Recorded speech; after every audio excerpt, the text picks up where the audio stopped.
Welcome to Blitz. I'm Brian Carter here at Towns County High School with John Cornett, third-year head coach of the Lady Indians soccer program. Coach, it's a pleasure to finally meet you in person. I know we've had you on with some phone interviews before, but great to have you here in front of the camera.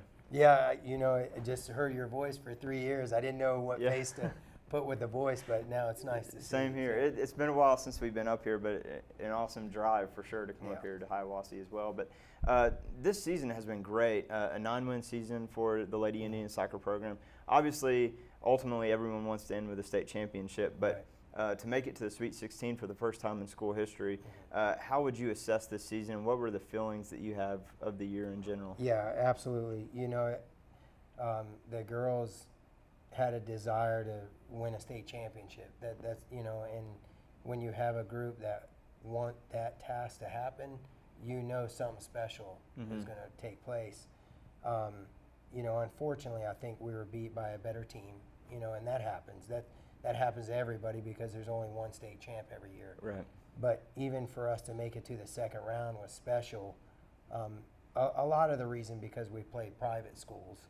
And, you know, a lot of those teams are better because they usually have at least 11 girls playing club soccer all year. For our team, we have one, and that's Brooke.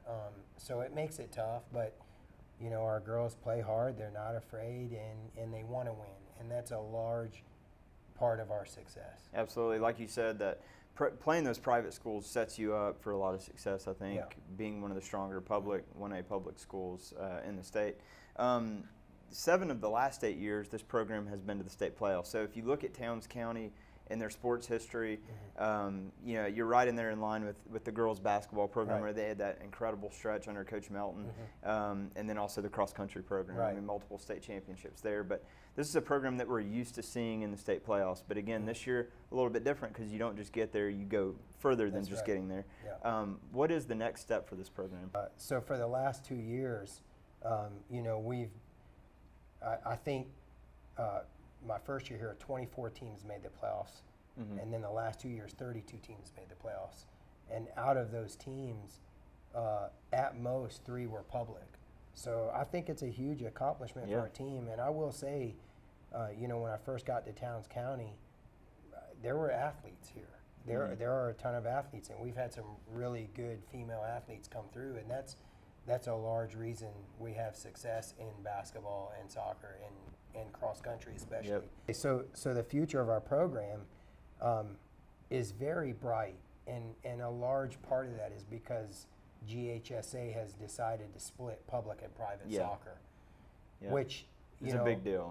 Losing Brooke is really going to hurt us because, quite frankly, she was the reason we were able to compete against these private schools. With her gone, I'm not so sure that we'd have a chance to beat them. You know, we could give them a good game, but I think most private schools would beat us. So I think it's huge for this split to happen between public and private because now I think it's more about playing our level of competition and more fair in that most public schools don't have people to play club sport all year round. And just to be clear, that's happening for this next upcoming season, right? I wish it would have happened this year. Yeah, that would have been great because then it would line up with Brooke. And so we'll talk about Brooke. So we've said her name, Brooke Barrett. Got to be, I mean, I don't have the history books in front of me, but the most goals in school history, I would guess easily. Right.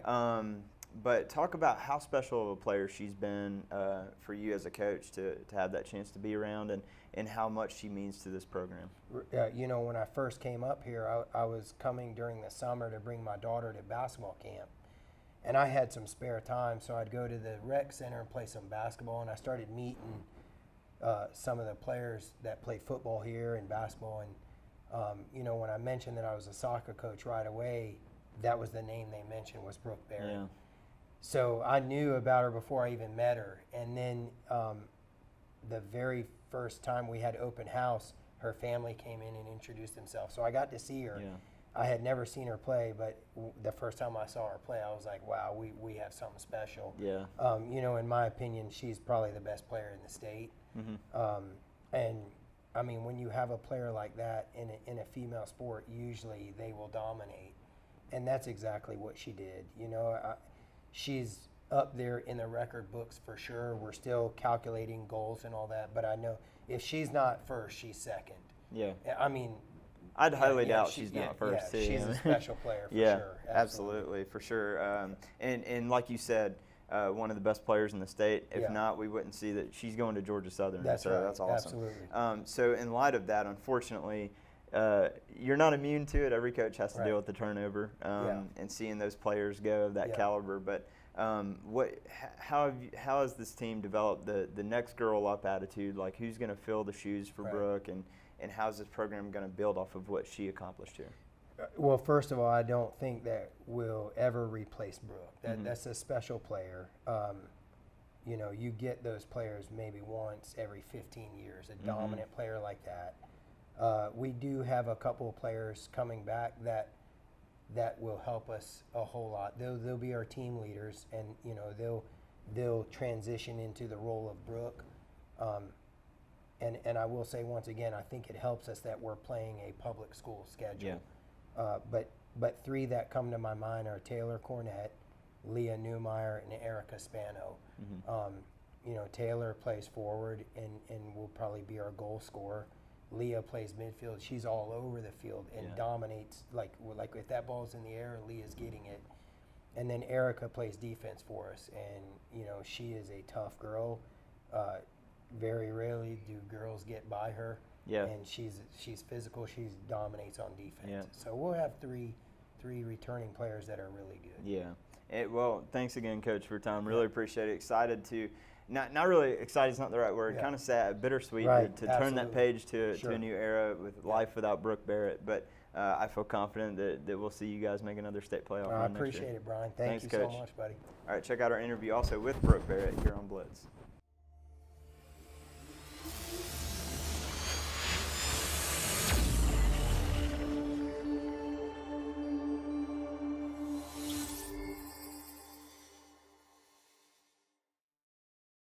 The most versatile cooking device ever.